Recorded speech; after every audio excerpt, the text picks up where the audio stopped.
¿qué tal, queridos alumnos? Nuevamente estamos acá. ¿Recuerdan ustedes las propiedades periódicas que habíamos estudiado en la clase anterior? Teníamos a la energía de ionización o potencial de ionización. Teníamos a la afinidad electrónica o electroafinidad. Ahora les voy a hablar de la electronegatividad. ¿Alguna vez te has sentido atraído por alguien? Aunque no lo crean, eso ocurre también en los átomos. Solamente que en los átomos ese poder de atracción es como un potente imán. Y a ese potente imán, a esa propiedad de ese potente imán, se le llama electronegatividad. Pregunta, ¿qué cosa es la electronegatividad? La electronegatividad es la capacidad o la fuerza relativa de un átomo para atraer los electrones de otro átomo hasta su núcleo. Por ejemplo, mira el hidrógeno, tiene un electrón. Mira el cloro, tiene 7 electrones. ¿Quién tiene más electrones? Obviamente el cloro. Entonces, ¿se han puesto a pensar que ese cloro, que tiene 7 electrones, le va a absorber su único electrón al hidrógeno? El hidrógeno dice, ya, yo tengo 1, el cloro le dice, yo tengo 7. Así que ven para acá. ¿Pero por qué yo voy a tener que ir hacia allá? Y él le dice, porque soy el cloro. Y además, porque tengo mayor valor de electronegatividad. ¿Cuánto es la electronegatividad del cloro? Búscalo en tu tabla si quieres. La electronegatividad del cloro es 3,0. La electronegatividad del cloro es 3,0. Y la del hidrógeno es 2,1. Cuidado con pensar que los átomos cuando se juntan, por ejemplo aquí se formó un enlace, muchos piensan que los átomos cuando se juntan así, ¿no? Pero no es así. O bien él le dice átomo ven, o bien él le dice átomo ven, ¿sí? Pero ¿quién le dice ven? Y el otro va sin rechazarlo. El que tenga la mayor electronegatividad. Pregunta, en este caso, para formar la molécula del ácido clorhídrico, ¿quién tiene la mayor electronegatividad? El cloro. ¿Cuánto es el valor del cloro? 3,0. ¿Cuánto es el valor del hidrógeno? 2,1. ¿Quién atrae a quién? El cloro al hidrógeno. El que tenga mayor electronegatividad se le va a representar con ese símbolo. ¿Saben cómo se llama ese símbolo? Se le llama carga parcial. Y siempre el que tenga la mayor electronegatividad se le va a poner carga parcial negativa. Y el que tenga la menor electronegatividad se le va a poner carga parcial positiva. ¿Y por qué positiva? Porque hay una relación inversa entre la electronegatividad y la electropositividad. A mayor electronegatividad, menor electropositividad. Y a mayor electropositividad, menor electronegatividad. ¿Cuál de los dos tiene más electronegatividad? Él. Y el que tiene menos, él. Si él tiene menos electronegatividad, tendrá más electropositividad. Por eso que se le pone positivo y acá negativo. ¿Han entendido? Bien, muchachos. ¿Cómo formamos un enlace según Lewis? Entonces el cloro con el hidrógeno se van a juntar, pero el cloro lo llama el hidrógeno. Y esa dirección va en este sentido. Ya, va en este sentido. Siempre de menor a mayor electronegatividad. Siempre el de mayor electronegatividad, carga parcial negativa. Y el de menor electronegatividad, carga parcial positiva. Ahora, si alguien me dijera, calcula la diferencia de estas dos electronegatividades, simplemente resto el mayor menos el menor. O sea, sería 3,0 menos ¿cuánto? Menos 2,1. Y 3,0 menos 2,1 sería 0,9. A esa diferencia, a esa resta, se le llama diferencia de electronegatividades. Y es importante si quieres aprender el siguiente tema, llamado enlace químico. No te lo pierdas, no te lo pierdas. Bien, muchachos, otro concepto, radioatómico. Es bien difícil definir al radioatómico. Si el átomo fuera una esfera perfecta, yo podría definir un radioatómico, pero no es una esfera perfecta.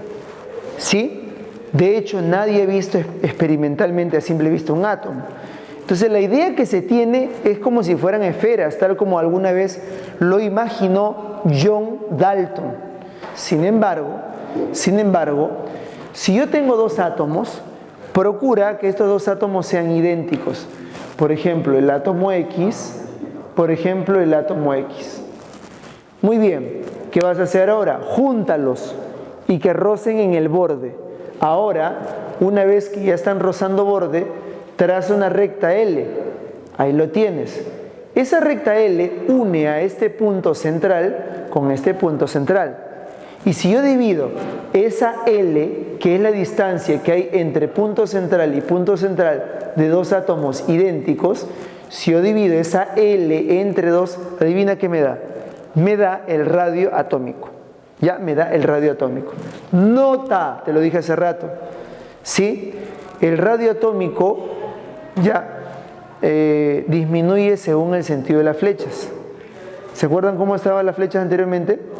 La flecha anteriormente era así, ¿no? Así. Y si yo digo el radio atómico disminuye según el sentido de la flecha va para arriba. Para arriba, ¿cómo tiene que ir? Disminuyendo. En un grupo, por ejemplo, en este grupo de acá, el grupo 7A, ¿sí? El radio atómico disminuye según el sentido de las flechas. Si la flecha va para arriba, el radio atómico disminuye para arriba. ¿Han entendido esto de un grupo? Está facilito, ¿ah? Está bien facilito. Bien, muchachos, estamos llegando ya casi a la parte final del tema. A ver, quiero seguir hablándote del radio atómico. Vamos a imaginar que yo tengo por acá algo ligero nomás, ¿ya? Algo ligero y fugaz. Imagínense que yo tengo por aquí un periodo. Imagínense que esto es el periodo 4. Periodo 4 comienza con potasio. Potasio 19, calcio 20 y así, ¿no? Vamos a imaginar que llegamos hasta el elemento bromo. Bromo 35 y 34 tenemos acá, a ver, oxígeno, azufre, selenio, ¿ya? Selenio. Ojo que estamos en el periodo 4. Pregunta para todos. ¿Quién tiene el mayor radio? ¿Se acuerdan la flecha? ¿La flecha cómo iba? La flecha iba así, ¿no? Para la derecha. Eso quiere decir que el radio atómico disminuye según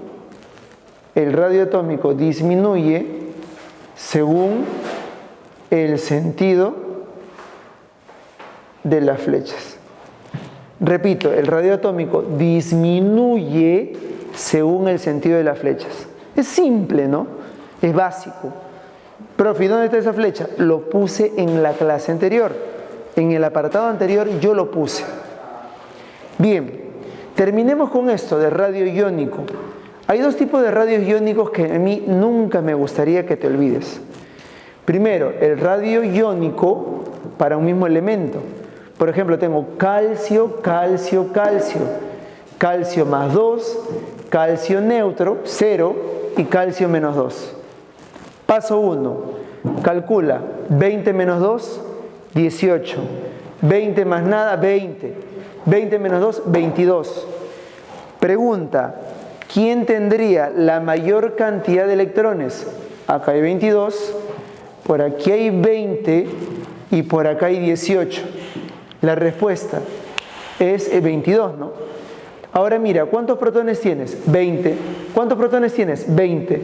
¿Cuántos protones tienes? 20. ¿Los protones tienen carga positiva? Sí. ¿A quién atraen? A los electrones. Entonces, si los protones tienen carga positiva, atraen a los electrones. Y al atraer a los electrones, esos electrones, sí, van a formar una nube. Si hay pocos electrones, nube chiquita. Si hay muchos electrones, nube grande. Si hay una mediana cantidad de electrones, nube mediana. ¿Por qué el radio ya de este anión, es mayor? ¿Y por qué el radio de este catión es menor? Respuesta, porque a pesar de que los tres tienen 20 protones, tienen distinta cantidad de electrones. El que tenga más electrones, más radio, más tamaño. Y el que tenga menos electrones, menos radio, menos tamaño. ¿Han entendido? Eso siempre y cuando la cantidad de protones que hay en su núcleo sea igual. Pero ¿qué ocurre? ¿Qué cosa ocurre? Y esto vas a tener que estudiarlo bien, ¿eh? Si tú tienes especies isoelectrónicas. ¿Cuándo dos especies son isoelectrónicas? Cuando tienen la misma configuración electrónica y la misma cantidad de electrones. ¿Recuerdan eso? Ya. Ahora, ¿qué ocurre en especies isoelectrónicas? Que el número atómico es inversamente proporcional al radio iónico. ¿Qué significa eso? Mira por acá, ve. En su núcleo, ¿cuántos protones hay? 20. ¿Cuántos electrones hay? 18. ¿Cuántos electrones hay? 16. Mientras más protones, arriba todos tenían la misma cantidad de protones. Acá tienen distinta cantidad de protones. Mientras más protones tengas, mientras más protones tengas, más va a atraer a estos electrones. Y mientras menos protones tengas, va a atraer, pero con menor intensidad. ¿Sí? Acá tengo la misma cantidad de protones. Los tres atraen con la misma intensidad. ¿Y por qué este mayor? Porque tiene más electrones. ¿Y por qué este menor? Porque tiene menos electrones. En cambio aquí, la cantidad de electrones es igual. Tú esperarías el mismo tamaño, pero no es así. Porque de por medio están los protones. Y mientras más protones haya, va a atraer más a los electrones y más pequeño va a ser. Por lo tanto, el que tiene 20 protones va a tener menor radio atómico y el que tiene 16 protones va a tener mayor radio atómico. Profe, en un examen lo dibujo, no, en un examen método práctico. El número atómico ¿a qué es igual? Es inversamente proporcional al radio iónico. ¿Qué significa eso? El que tenga mayor número atómico, menor radio. Y el que tenga menor número atómico, mayor radio. ¿Ya? Mayor radio. Entonces, ya lo saben. Ya saben, para especies iónicas de un mismo elemento, ¿sí? ¿Quién ganó acá? El anión. Si es de un mismo elemento, gana siempre el anión y pierde siempre el catión. Pero si son de elementos distintos, pero con igual cantidad de electrones, gana siempre el que tenga menor cantidad de protones. Porque al atraer menos, la nube se hace grande. En cambio, el que tiene más protones, 20 protones, va a atraer más y la nube se hace pequeña. Y de esa manera hemos terminado con la clase del día de hoy. Como verán, no es difícil, no es complicada. Hay que estudiar tabla periódica. Hay que estudiar los antecedentes de la tabla. Berzelius, Proust, Dobereiner, Chang-Courtois, Newlands, Moseley, Werner, Seaborg. Esos son los representantes. ¿Quién propone la ley de las triadas? Dobereiner. ¿Quién propone la ley de las octavas? Newlands. ¿Quién propone el tornillo telúrico o el caracol helicoidal o cilindro helicoidal? Chang-Courtois. ¿Quién propone la ley de las octavas? Una vez más, John Newlands. Las triadas, ¿de cuánto en cuánto se clasifican? De 3 en 3. ¿Y las octavas? De 8 en 8 no, ¿ya ves? Ya te equivocaste. Las octavas se clasifican de 7 en 7. ¿Quién propone la primera tabla periódica? La tabla corta. Meyer y Mendeleev, una tabla de 63 elementos químicos, 8 grupos, 12 series. Y cualquier elemento que no existía, Mendeleev no se hacía problemas, le ponía el prefijo EK, así lo ponía, que significa primero o por debajo. Por ejemplo, si debajo del galio no había nada, él le ponía EK galio, que significa primero el galio, ahora sí es tu elemento. ¿Qué más? Hay que saber que la tabla periódica actual tiene 118 elementos químicos reconocidos oficialmente por la IUPAC. 16 grupos, 7 periodos. 16 grupos, 8 del A y 8 del B. Los 8 del A, elementos representativos. Los 8 del B, elementos de transición. Aunque según IUPAC ya no hay 16 grupos, hay 18. Y no son A y B, son grupos del 1 al 18 en números arábigos. ¿Ya? En números arábigos. ¿Quiénes son los 4 últimos elementos químicos reconocidos oficialmente por la IUPAC? Ellos son nijonio, moscovio, TNSO y Oganesón. Como verán, muchachos, 118 elementos químicos reconocidos oficialmente por la IUPAC, y esta tabla se completó y esta clase también. Muchas gracias, nos vemos hasta la siguiente clase.